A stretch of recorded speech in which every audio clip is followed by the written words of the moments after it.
tonight. When I see that that's not working, I will change it. Mark Carney is the new Liberal Party leader. And we will stop.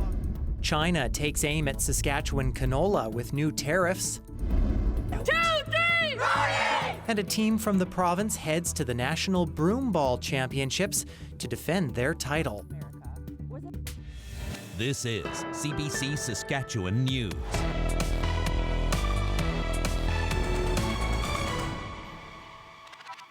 It is Monday, March 10th, and the CBC Saskatchewan News starts right now.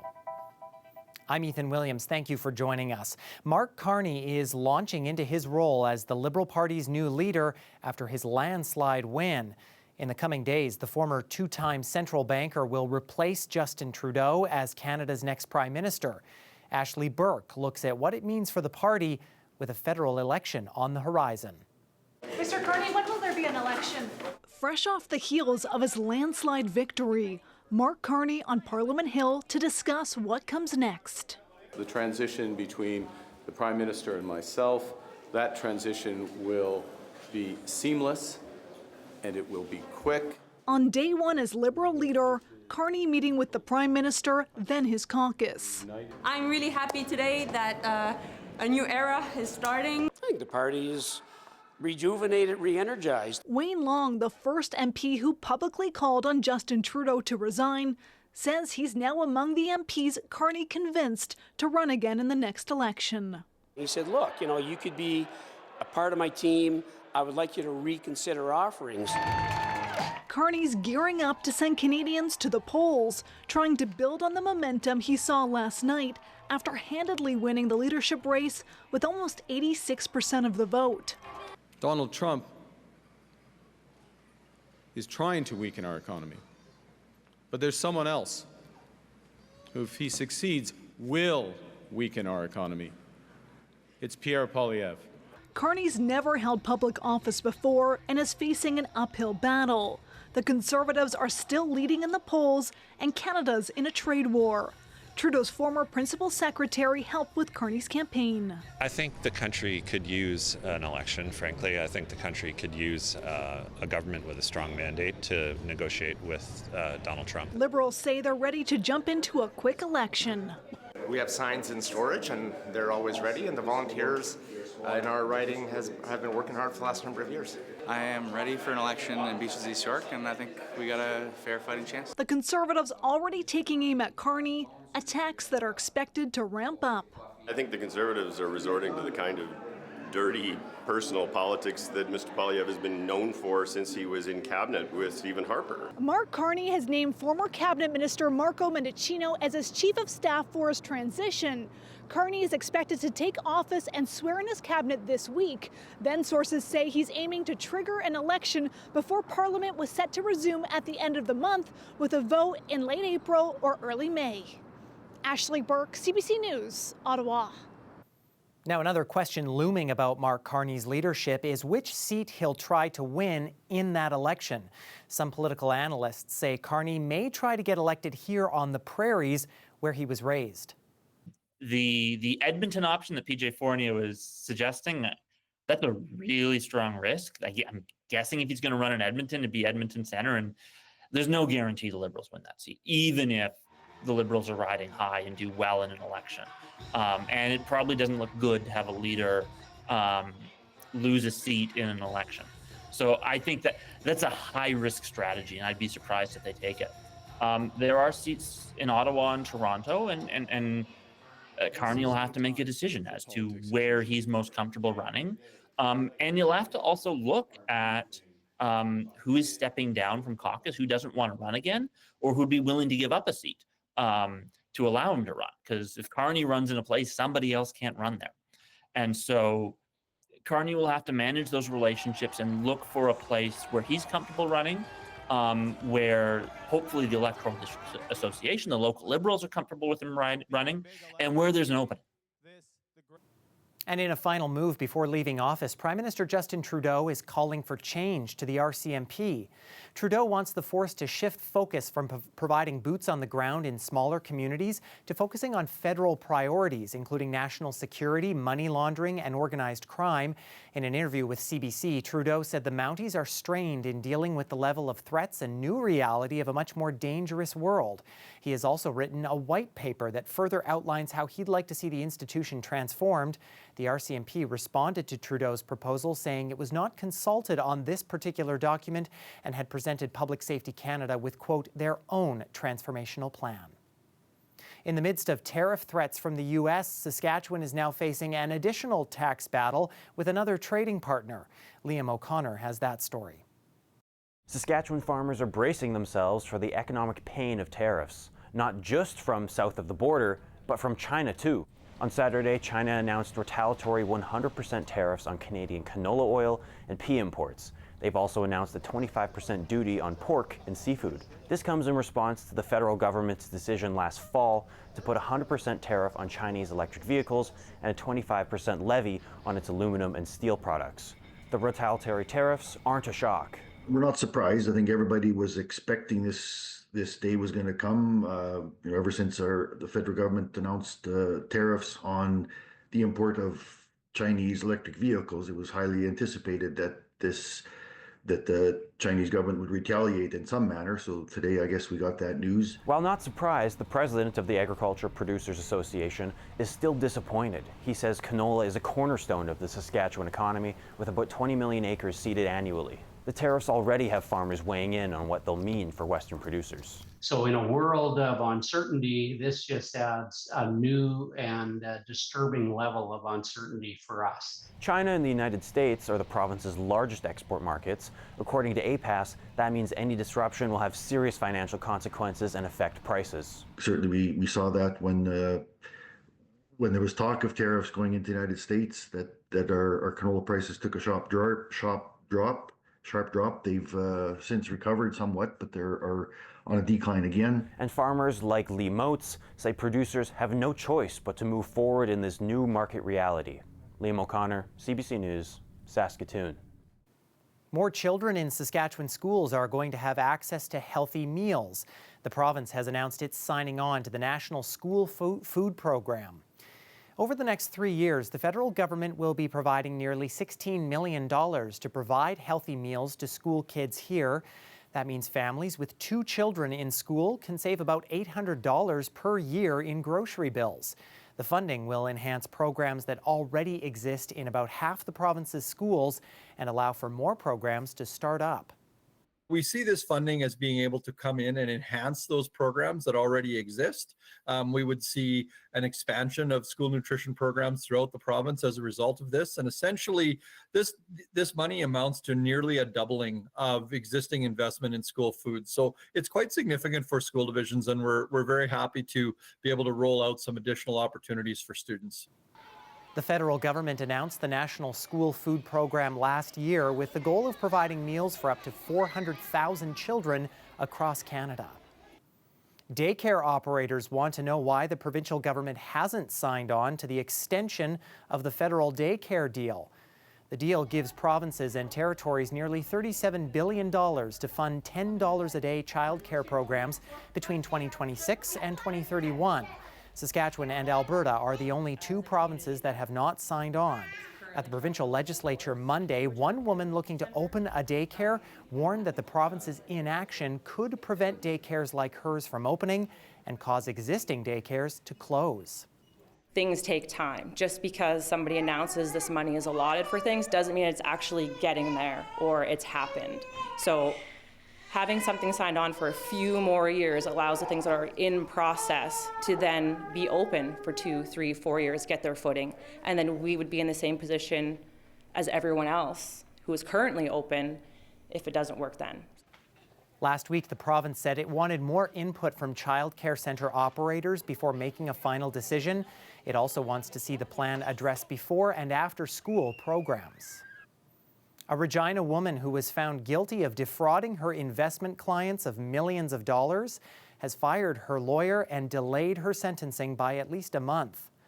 Elena Pastuch convinced people to invest in child protection software in 2006.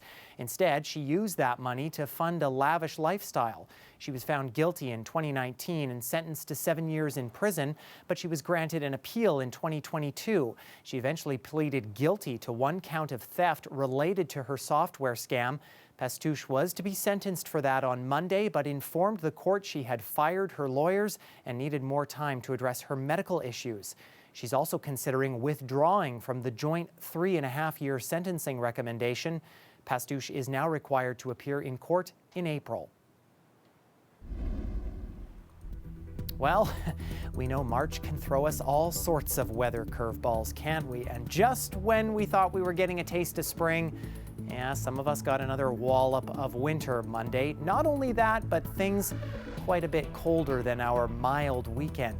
Weather specialist Riley Lachuk tells us what we can expect forecast-wise when we come back. Stay with us.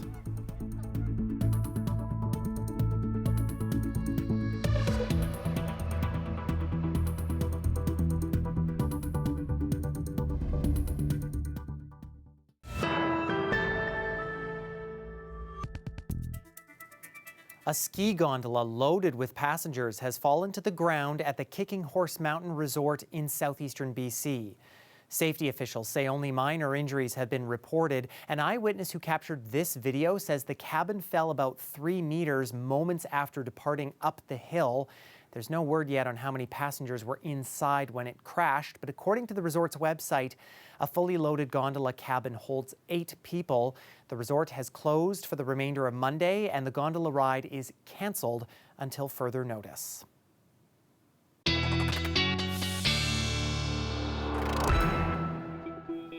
Well, you maybe woke up this morning thinking we've returned to winter-like conditions. Things, though, improving for some of us. Unfortunately, there is a little bit more winter on the way. Weather specialist Riley Lachuk joins us now for a look at the forecast. Hi, Riley. Well, a little bit of an up and down day across south and central parts of the province. Certainly a little bit sunnier the further north you went, but I know we did see a little bit of light snow roll through, a little bit of a breeze at times today, and a falling temperature throughout the afternoon hours. So daytime high temperatures for many of us. These are the temperatures that we saw overnight, even at midnight in some cases. So topping out at +1 in Regina, -6 in Saskatoon, +7 in Maple Creek. Here's where we ended up into the afternoon hours as we've seen those temperatures fall. -11 in Regina, -13 in Saskatoon. Temperatures hovering around -10, which is in some places close to 10 degrees below seasonal for this time of the year. So a bit of a reality check as we've gotten throughout the day today. That's because we've been under the influence of this cold Arctic air that's over Hudson Bay right now, allowing itself to funnel into the prairie provinces because the jet stream has slipped a little bit further south. And that's going to do a couple of things as we get through the next couple of days here. Along that jet stream path, just like we've seen the past couple of weeks, we'll see systems rolling along that line as we get through the next several days here and even into the weekend. So yes, southern Saskatchewan, your turn to get a bit of precipitation as we get through the next couple of days. So we saw that push as we got through the day on your Monday. As we head into your Tuesday in the morning hours, slight chance we could see maybe a few flurries into Regina, along the Trans-Canada corridor through the morning, or even some light snow the further east you go toward the Manitoba border. Places like Moosomin, Broadview, maybe picking up a couple of centimeters of snow throughout the afternoon hours tomorrow. Behind that, rinse and repeat, a bit of clearing and a little bit more snow into northern sections as we get through the next couple of days. So we are looking at a little bit of a back and forth here as we get through the next several days. But what I am watching, particularly as we get close to the weekend, is a fairly substantial system that is beginning to form west of us. This poised to bring us some pretty considerable rain and snow to parts of the province as we get toward the weekend. We'll look at that in your long-range forecast. Snow over the next 48 hours, really looking at trace to maybe a few centimeters in that eastern, southeastern part of the province. So do keep in mind that you could maybe pick up a little bit of a dusting on your car first thing tomorrow morning, and the jet stream just kind of stays put over the next several days here as we get into Wednesday, even really staying pretty stationary. But as we get toward the weekend, we start to see a ridge starting to form once again, introducing a bit more colder air as we get into the weekend and into next week. So Regina tomorrow, maybe a few flurries, some light snow in the morning, -1, jumping up above freezing again as we get through Wednesday and Thursday, temperatures at +1. And there's that cool down that I'm looking at, -6 for Friday with some snow through the afternoon, -10 for Saturday. We get some peaks of sunshine back with some of that colder weather, -4 by next Monday. In Saskatoon, bit of a different story. There's that system I was talking about, poised to bring us some snow.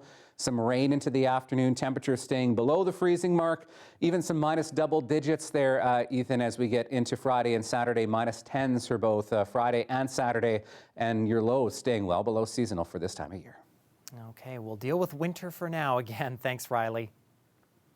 Well, the sport of broomball is often overshadowed by hockey, but for some small towns, it's still their claim to fame. Nicole Laverne-Smith takes us to a small village in Saskatchewan that's punching well above its weight and introduces us to a team looking to win their 4th consecutive National Broomball Championship at the end of the month. Like every week in the winter in this town of about 300 people, the Debden Roadrunners jump on the ice for their broomball practice. The precision, communication, and most of all, the energy of these young athletes stands out. The broom, the specialized shoes on ice, this sport is unique. But what makes this team so good? With 3 Canadian under-20 championships in a row, Hayden Peterson says it comes down to strategy and being on the same page. We are an incredibly smart team, and we are such a well-bonded team that we can just all move together in one. Like, our minds all think alike, and it's just like we're all connected. Like, sometimes we don't even have to call the ball. They're just there when they need to be. Like, you just know. She's going to try to block the pass if she can. So Dean Demers, one of their coaches, agrees, but also gives credit to their athleticism and grit. First of all, the girls are really talented. They're really good athletes. They got a lot of skill, and they work hard for everything they got. Broomball is also part of the culture here in Debden. Most of the Roadrunners started playing the sport at a young age. So we've had kids and adults playing broomball here for, 40, 50 years. So it's been a part of the Debden culture for a long time. And everybody who lives here has grown up with broomball. And yeah, it's just something we do around here. Many of the athletes, like Peyton Turner, have family members that play the sport. Past generations have always passed down broomball to generations now, and it's almost like you're not meant for broomball, but broomball is meant for you. Broomball has deep roots here. According to this book written about the history of the sport in the province, the first reference to broomball being played in North America was of it being played right here in Saskatchewan. The Saskatoon Daily Phoenix wrote about the game being played in the town of Purdue in 1909. Even though it's popular in towns like Debden, the lack of ice time in the cities and the decline of the rural population has been very challenging for broomball. The small number of teams in the province means these athletes have to travel quite far to play. But players like Avery Sia have hope and want to see it grow. I hope it keeps going. I would want to see my kids playing broomball because I think it's a really fun and kind of unique sport too. In a few weeks, they will be in Val d'Or, Quebec to defend their title. They've lost a few key players lately, and the competition will be intense. The first couple times we went, we were just the Saskatchewan team that had never won before. So this year, everybody's going to know who the Debden Roadrunners are. It's going to be tough. Like, the competition there is so much more than in Saskatchewan.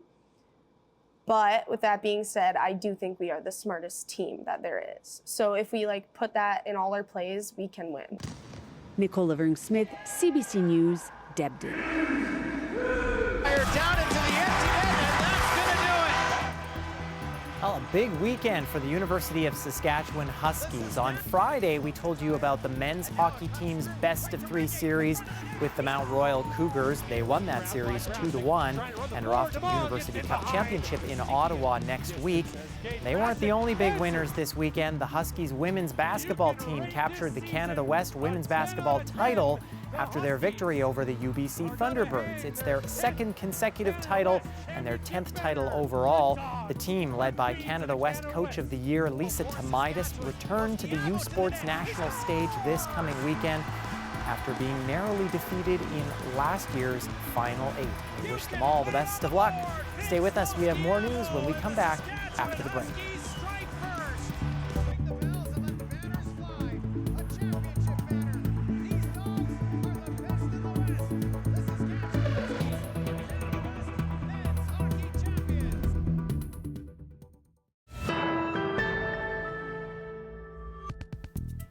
Welcome back. The 2025 Brier wrapped up in Kelowna Sunday. Brad Jacobs. Clean, yes! Yep. Yes! Brad Jacobs. Yes! Here we go. Yes! Got it, and he does. That's Brad Jacobs winning the Brier with his last rock. His Alberta rink stole 3 in the 10th end for the comeback win.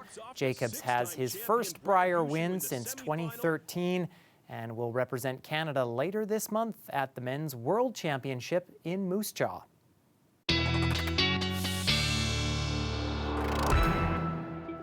All right, so prepare for a bit of a colder overnight tonight as we head into the day on Tuesday, looking at temperatures around -12, -14 for really much of south and central. Estevan -9 overnight, -4 in Maple Creek, fairly seasonal for this time of the year, but still some of these temperatures a bit colder than we've been used to over the past little while. Even some -30s on the map into northern sections.